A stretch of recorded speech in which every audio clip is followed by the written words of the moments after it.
मोर गणपति बाबा के होगे मूड़ी के पीरा रे।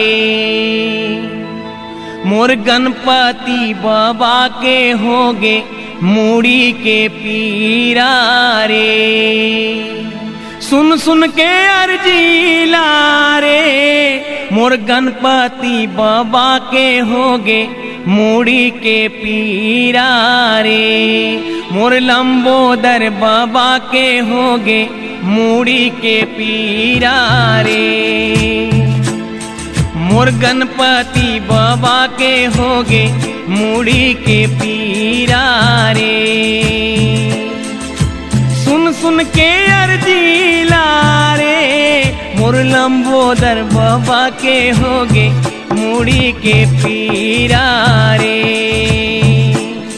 मोर गणपति बाबा के होगे मूड़ी के पीरा रे। मोर गणपति बाबा के होगे मूड़ी के पीरा रे। मोर लंबोदर बाबा के होगे मूड़ी के पीरा रे।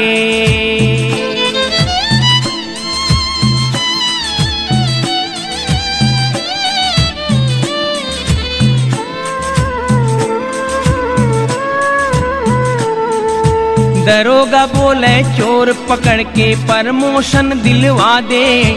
चोरहा विनती करे रे स्वामी मोला जिन पकड़ाबे। दरोगा बोले चोर पकड़ के प्रमोशन दिलवा दे। चोरहा विनती करे रे स्वामी मोला जिन पकड़ाबे। सुन सुन के अर्जी लारे मोर गणपति बाबा के होगे मूड़ी के पीरा रे। मोर गणपति बाबा के होगे मूड़ी के पीरा रे। मोर लंबोदर बाबा के होगे मूड़ी के पीरा रे। मोर गजानन बाबा के होगे मूड़ी के पीरा रे।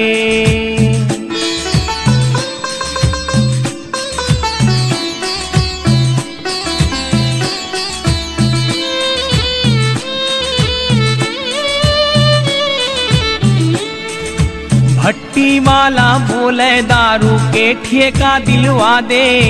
दरवाहा के सुवारी बोले दारू बंद करा दे। भट्टी वाला बोले दारू के ठेका दिलवा दे। दरवाहा के सुवारी बोले दारू बंद करवा दे। अरे सुन सुन के अर्जी लारे मोर गणपति बाबा के होगे मूड़ी के पीरा रे। मोर लंबोदर बाबा के होगे मूड़ी के पीरा रे। मोर लंबोदर बाबा के होगे मूड़ी के पीरा रे।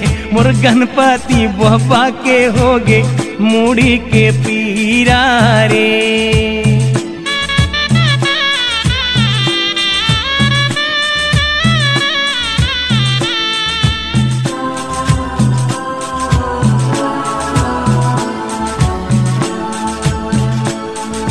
वकील बोले मोर मुजरिम ला सजा दिला दे देवा। मुजरिम बोले मोला बचा ले तोला खवा हूँ मेवा। वकील बोले मोर मुजरिम ला सजा दिला दे देवा। मुजरिम बोले मोला बचा ले तोला खवा हूँ मेवा। सुन सुन के अर्जी लारे मोर गणपति बाबा के होगे मूड़ी के पीरा रे। मोर लंबोदर बाबा के होगे मूड़ी के पीरा रे। मोर गणपति बाबा के होगे मूड़ी के पीरा रे।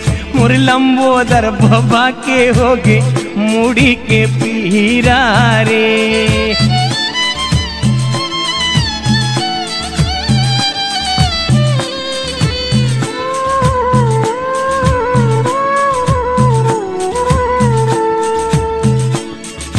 डॉक्टर कहे किस्म किस्म के बीमारी फैला दे। बीमारी हा हा कहे बीमारी ले मोला उबरा दे। डॉक्टर कहे किस्म किस्म के बीमारी फैला दे। बीमारी हा हा कहे बीमारी ले मोला उबरा दे। सुन सुन के अर्जी लारे मोर गणपति बाबा के होगे मुड़ी के पीरा रे, मोर गणपति बाबा के होगे। C-Log Digital Recording Studio, Cordoba.